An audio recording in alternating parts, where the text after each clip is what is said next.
first guest tonight is one of the most talented men in the world. He's a multi-award-winning recording artist, fashion designer, and shoe salesman. His new album is called Ye. Please welcome Kanye West.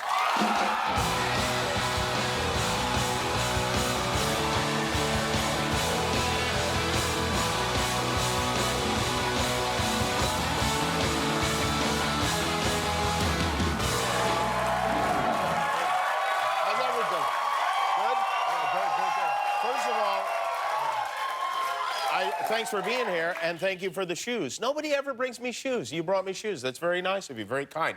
And I'll tell you a story, and this is honestly true. The last time, a few years ago, you sent me a pair of Yeezys. I have never in my life had more people come up and talk to me than when I was walking around in them, to the point where I was like, this is crazy. I got to get these off. People are chasing me. I'm worried people are going to beat me up and take these. Usually people wait like, they see them sleeping on the street waiting for these shoes. Is that for you more rewarding than hearing people say they like your music? Both. It's both are, yeah. Yeah, sometimes it's like the thing you are accustomed to hearing, and you start hearing something else, and it's more exciting to hear something else, but not for you.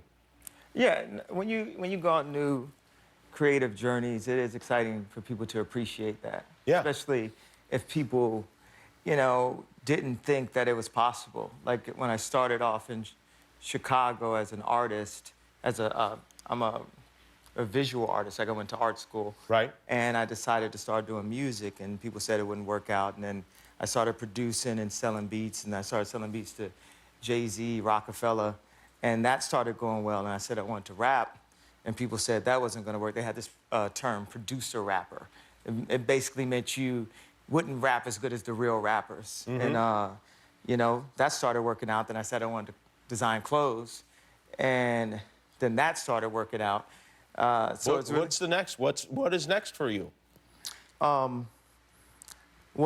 Space Force? You should... I would totally be involved. You should design the uniforms for the Space Force. Is that something that you would do? If President Trump asked you to do that? I'm into designing. Yeah. Why not? Yeah. Your wife was here last week. Space Force!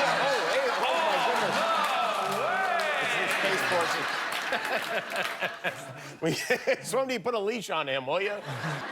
Your wife was here last week, and she's very nice, and she did something that I would imagine you're very proud of. She went to Washington, she spoke to the president, and she actually convinced him to grant clemency to a woman who got life in prison, like real life in prison, for a first-time drug offense. Was that something that you discussed with her before she did it? Well, she's super passionate about it, and it was amazing for her to see that dream come true. Were you ever concerned about her being alone in the Oval Office with President Trump?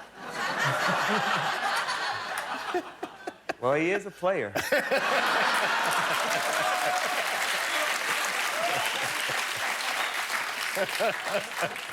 People got really mad when you were... Well, some people were very happy when you said you liked President Trump.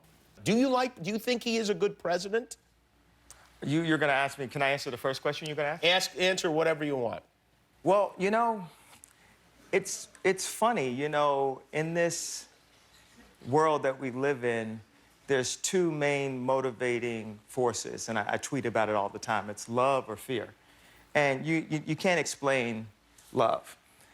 You know, my cousin is locked up for murder, and I love him. I saw he did a bad thing, but I still love him.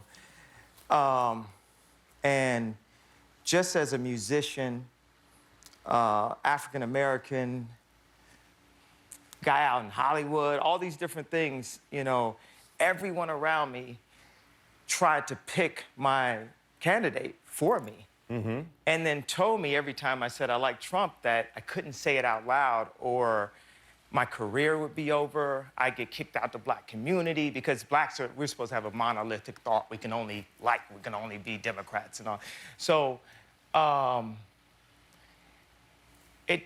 even when I said it right before I went to the hospital and I expressed myself, and when I came out, I had lost my confidence. So I didn't have the confidence to take on the world and the possible backlash. And it took me a year and a half to have the confidence to stand up and put on the hat, no matter what the consequences were. And what it represented to me is not about policies, and because I'm not a politician like that, but it represented overcoming fear and doing what you felt, no matter what anyone said, and saying, you can't bully me. Liberals can't bully me, news can't bully me, the hip hop community, they can't bully me. Because at that point, if I'm afraid to be me, I'm no longer Ye. That's what makes Ye. And I actually quite enjoy when people actually are mad at me about certain things. You must enjoy it. Yeah.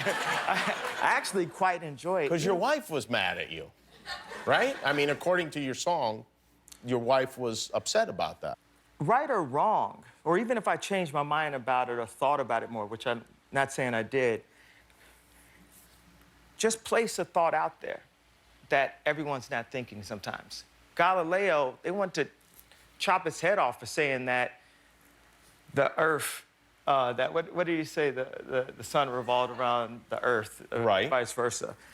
You know, so when you have modern, but the sun, futuristic, but I'm not concerned about the specifics, sir. Right.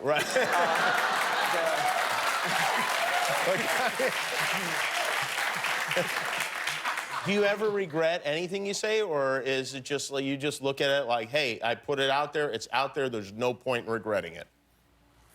I think people focus too much on the past and focus too much on regret.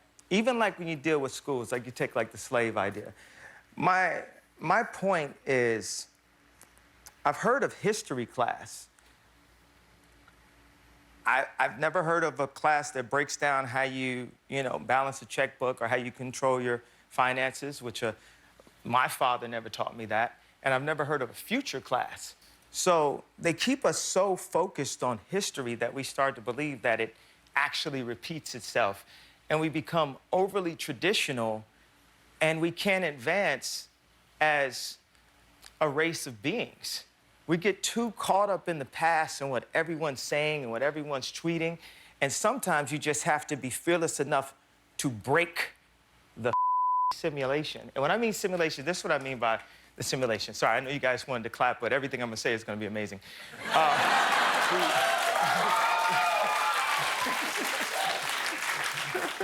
Here's the idea why you're in a simulation. Let's start with acting, first of all. And a 2-year-old screams at a restaurant, the entire restaurant screams, teach that kid how to act. We're all unpaid actors in some giant script that we didn't write. Simulation, a 2-year-old jumps on a coffee table and someone says, that's a coffee table, don't jump on that. So it went from being something that makes him feel like Superman, he's got his cape on, to something where he has to think about this person's like a family member he doesn't like anyway. He's 2 years old, he doesn't give a about a coffee or a table. And he's starting to like calculate all these things. And by the time you're 40 years old, you've got a wall full of coffee tables calculating you into traffic, calculating you into your career choice, calculating you into this townhouse that's not quite as big as the townhouse next, and it just never works. You know, that's the simulation that I'm talking. That's what I mean when I say simulation. I think I understand what you're saying, but I might not. But also, you know, maybe people don't want the kid to get hurt jumping on the coffee table, you know, and we are too protective. We always don't want someone to get hurt. Can you imagine me talking to my publicist before I said I'm going on TV again? Like, I'm going on. You should be wearing a helmet. I'm going on TV because it's awesome. Like, I love Jimmy. We can have a dialogue about the president and not a diatribe. You know, it's like I got that from Sarah Jessica Parker. I was talking. Is that to right? Her. Yeah. Shout out. Shout out to that bar. But, you know, it's one of the things I think it got missed on TMZ is the main thing that I was stressing is the idea of trying love. You know, we're always, you know, pushing out so much hate, and love can cure so much. Just to think, am I moving in love? Is this out of love? Not out of pride. pride is a word that people often say in a positive connotation, but it's actually one of the 7 deadly sins. And it takes too much ownership, but you can replace pride with love. And when I see people just even like go at the president, it's like, why not try love for one person to stand up against all odds and just hug somebody the way that Alice Johnson hugged her family when she got out of jail. That one by one, we can defuse this nuclear bomb of hate that we're in as a society by thinking of everyone as our family.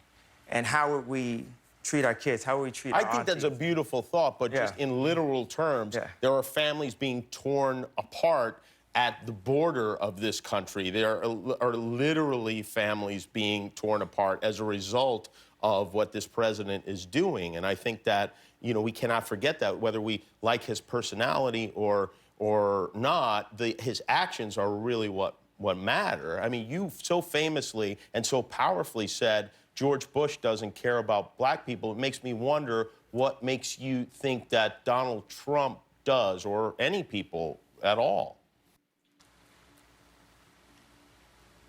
Why don't we take a break? We'll come back, and Kanye West is here. His album's called Yo. We'll be right back. Hi, I'm Jimmy Kimmel. I hope you enjoyed that video. Hit subscribe, and all your dreams will come true, assuming your dreams are to watch more YouTube videos.